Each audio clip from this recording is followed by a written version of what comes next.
Yo, what's good, guys? My name is Cruxal. I'm going to give you a quick no BS guide to fighting Knight Mare in Tiny Tina's Wonderlands. I understand a lot of you guys are having issues with this boss fight, whether it be in your main story playthrough or on those Chaos trial runs as you're trying to reach Chaos 20. This is honestly a very simple boss fight once you learn all the moves, so we'll jump into it and make it super easy for you to where you never die again on this boss fight. Trust me, that's the Cruxal guarantee, baby. Anyways, so the first half of this fight is super simple. You're basically chunking away at the health. There is a bit of shield, and you simply are trying to get in as many attacks as you can. Now, you will see Knight Mare basically start to, I don't know what the word for it is, but you know, the foot starts going and you can see it's about to charge. At that point, I would stop doing damage, try to turn away, maybe slide away, and you can avoid that attack. You can tank this hit, but it is a bit risky if you have any sort of health lost, so I would avoid trying to take that damage if you could. Then as soon as you start shooting it and you see immune start to pop up on your hits, stop shooting. That means it's going to enter the Spinny Phase, I like to call it, and this is very simple. Simply run away from Knight Mare as it's spinning around, freaking out, trying to hit you with this AoE attack. And the main thing right here is make sure that you are treating it almost like training in COD Zombies, if you guys have played that, where you're trying to avoid getting cornered or, you know, running in a path that will make it hard to escape from. Take wide corners and really just take your time. You will see the health bar is fully grayed out, so you can't do any hits. And then when that goes away, or you actually start doing hits again, it's time to do some more damage. So chunk away at that health, and then you enter the second phase of the fight, which is the hardest part for many people. And I'm going to do a very simple explanation so that you never mess up again, because really it's not too difficult.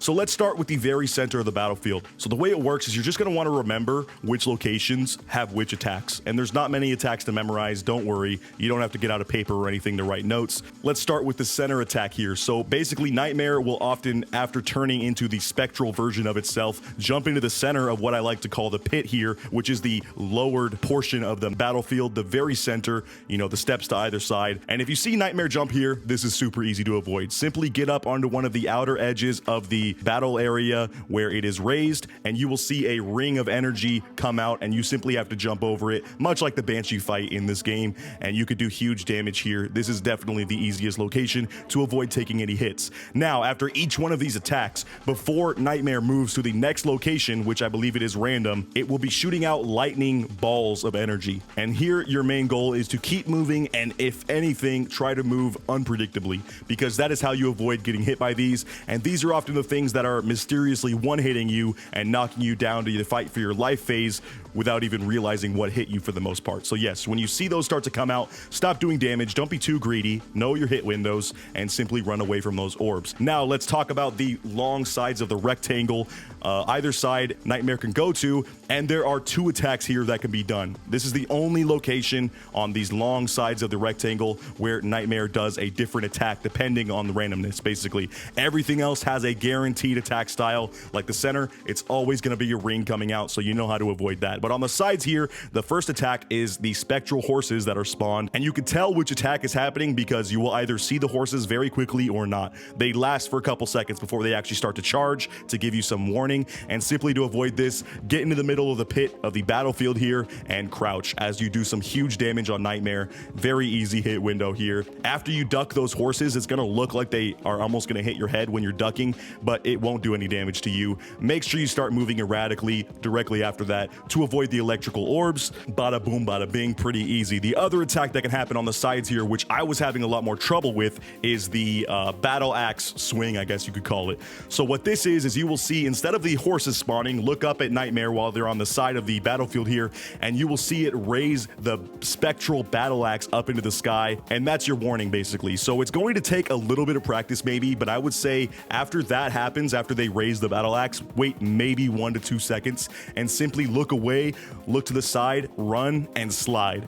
You can slide out of the way of this attack, but it is a timing based thing, so the more you fight, the more you will get used to it. I rarely get hit by this anymore, but it does big damage if you do get hit. And after the hit lands, as you're trying to avoid those electrical balls that I say happen after every move, you are kind of restricted on the battlefield. So wherever the axe hit, it basically divides it in two, and you can cross the barrier, I believe, but it does huge damage. So you just don't want to touch that wall that is created. It will last for maybe 5 seconds, and then you can move on. Now, talking about the shorter sides of the rectangle here, let's not talk about where you drop down at, but instead think of the side that is directly across from you as soon as you drop into this boss fight. Another super simple attack to avoid. It's the Spectral Horses, now just going long ways instead of short.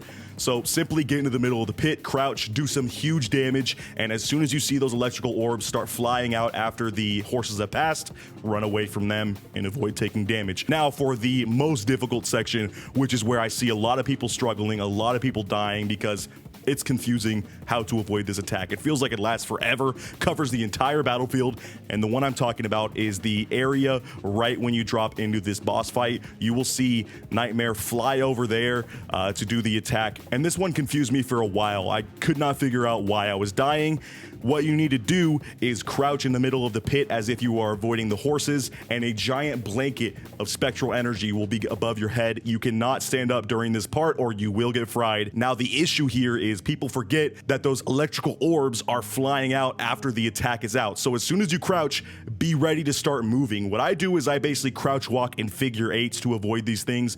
You don't want to walk definitely just front and back or side to side because the game kind of knows how to predict that, and you will get hit with one or two of these orbs, and that's usually how you go down. And in this phase there are no ads available, so that's how you lose lives and get frustrated. So to avoid that, again, crouch, wait until you see it start to shoot out those orbs, which will be kind of randomly tracking you, and simply weave in a random or figure eight pattern while crouch walking. And if you do this correctly and you memorize what attacks can be done on each location, it makes this boss fight incredibly easy. It's all about basically doing the damage in the hit windows that you have. Every single time Knight Mare moves from location to location, there's a good few seconds you can do some huge damage before that attack goes out. So just to refresh, on the second phase, you have the center of the pit, which is the circle that comes out. You need to be standing on the outer edge of the battle area where you are up higher than the pit, and simply jump over it on the area where you first drop in on that end.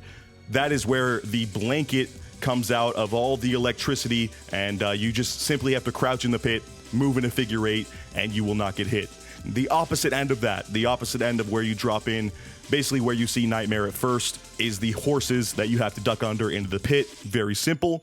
And that same attack happens on the sides, or remember, on the long sides is the only place where there's a possibility of a different attack, and that is that battle axe, which I can't really explain the exact timing. You can see in the video me ducking it, but if you get that timing down, piece of cake. So yeah, that about does it for the Knight Mare boss in Tiny Tina's Wonderlands. If this video helped you guys out and helped clear up some of the phases that go on here, I know some of these boss fights can be a little frustrating, especially as you're trying to learn it. Definitely leave a like and drop a sub if you're enjoying the content, because I am going to have more Tiny Tina's Wonderlands content coming out. I have a crazy Chaos 20 build I've been loving. This game is absolutely incredible, and Knight Mare is one of my favorite boss fights in the game, so it saddens me to see people frustrated by it because it really is very simple and good to farm. You can get an awesome head from this boss and just great loot all around. So yeah, until next time, I'll see you guys in the next video. Thank you so much for watching until the very end. My name is Cruxal, and until the next video, peace out.